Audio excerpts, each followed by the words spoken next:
Hey, welcome back to my channel. I got my my V2 of the super duper mega ultralight 138G 4S 5-incher, whatever, version 2. So if you're following with the channel, you know I made version 1. I had a super good time with it, and there were some things I wanted to change, so I came out with V2. And on the channel, I've got a review of the frame, and I've got a review of my thoughts of the two, and I've got some content on this, so check it out. And then, you know, can this quadcopter jump the tower video? That'll show you how the performance and how it flies. So there's plenty of content on the channel. But right now, I just wanted to kind of give you an update. I feel like I'm leaving my subscribers hang a little bit because I haven't been putting out much technical content. I'll be honest with you, I've taken a little break from the hobby, just kind of from social media mostly. And I haven't been flying that much lately, so I don't have the technical issues, or I haven't been talking to other people that are having problems. So, you know, that's basically it. Not much content. So I want to apologize. I'm going to try to get some stuff out. But I've been sick for a long time. I've had quite a few weeks of being ill and, you know, just trying to take care of, you know, life. So I got my voice back. I'm going to try to get the video of the 3D printer out. I'll show you that here in a second. Just kind of like a little quick view of what I've done over there. But I want to tell you on this quadcopter, if you're following along and you're kind of debating, you're waiting for me to say, this thing is this thing is something else. I really like it. This frame is really durable. It doesn't have any flex in it. I've ran it smack into trees. Today, I smacked into a tree. I broke the prop. It's like freezing cold out. I just snapped the end of the prop off. That's all that I could see damage-wise. This canopy here, I'll talk about that in a second. And then I cartwheeled it into the shed and broke the back prop here.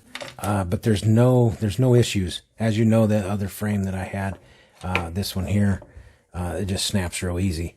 So actually, I'm going to take the guts of this one, except for that stupid beta FPV.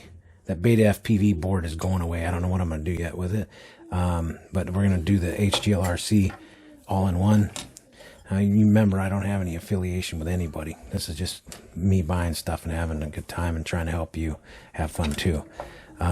So this quadcopter is something else. It really is. This is probably my favorite quad now. And as you know, if you've been following along on my channel, you know that my 3-incher was my most favorite quadcopter. This here was my favorite quadcopter. This dude here is now taking the reins.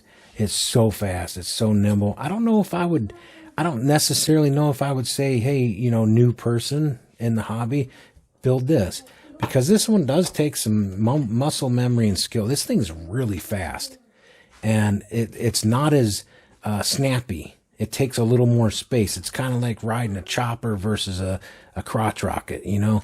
This one here, you can really flip-flop in tight spaces, and it's super responsive. This one here, you kind of got to give yourself some leeway because you're going 100 miles an hour. You know what I mean? So I don't know. A new person, I would say, you know, this one's for you. You can smash this into a jungle gym over and over and over, and all you need is a bag of props and a prop nut.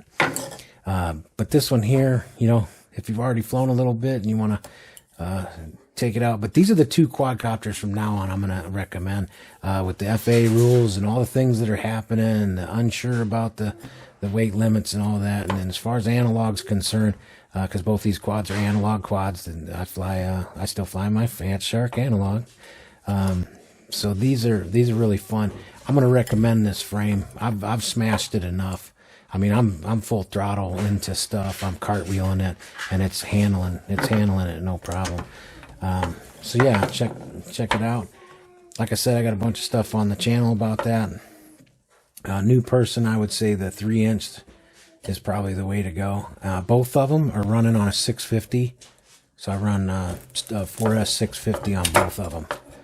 So this one here, I'm just kind of tidying up real quick, and I thought, you know what, while I'm sitting here at the bench, I should come in and apologize that, you know, I've kind of left some people hanging, because I haven't had it in me to film, and you know, being sick I was 17 days solid.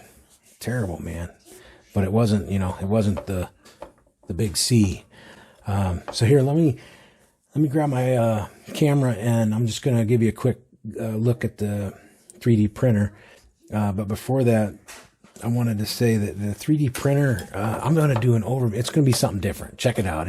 It's coming. I got my voice back. I'm going to film it. It's going to be something that you haven't really seen before, so hopefully you like it. But this one here, before we leave this subject, not to ramble on too quick, but I'm trying to make it quick. This canopy, as you know from the frame review, this canopy, I got stuff stuck in here. The camera portion here is too big. It slides up and down on the standoffs. So I put something in there to keep that from happening. So I don't have the jello anymore. But you could see there's a gap because I decided to use the long standoffs versus the smaller, shorter standoffs. And I'm actually going to take, and I'm going to go ahead and get all the measurements, and I'm going to 3D print my own. And the main reason for doing that is because I don't know if you could see that. The lens actually is exceeding the pod. Okay. If you can see that or not. But that Foxeer, toothless nano starlight camera, is exceeding this canopy. I haven't had an issue because with these big props, I've managed to be able to kind of keep it from hitting the lens so far. I mostly destroy this prop. But I'm going to go ahead and try to make a new canopy. I'm going to print it in black TPU. And yeah, I'm excited. The 3D printer, I think I got 100 prints off of it now. So I feel like I've got a decent method. And if you're an expert 3D printer and you watch this video I'm going to put out, I would appreciate, some feedback. So if you have any questions about the 3D printer video coming up, like something, I don't know, put it in comments, and in this video I'll try to address it when I film the other one. So let me grab the camera and I'm just going to show you real quick. All right, so here's the 3D printer, and it's the Sovol 01. If you imagine there would be 01 there, but this is it. So I've got about 100 prints done on it, and I'm gonna go through like the stand and that kind of thing. But I'll put this over here on the bench, and that way you could see, y'all seen that, my super duper charging station. I call it the ultimate charging station. But I'm gonna put that over the 3D printer. I'll put it over there on the table for the review, just to kind of show you through it. But I got this stand for it.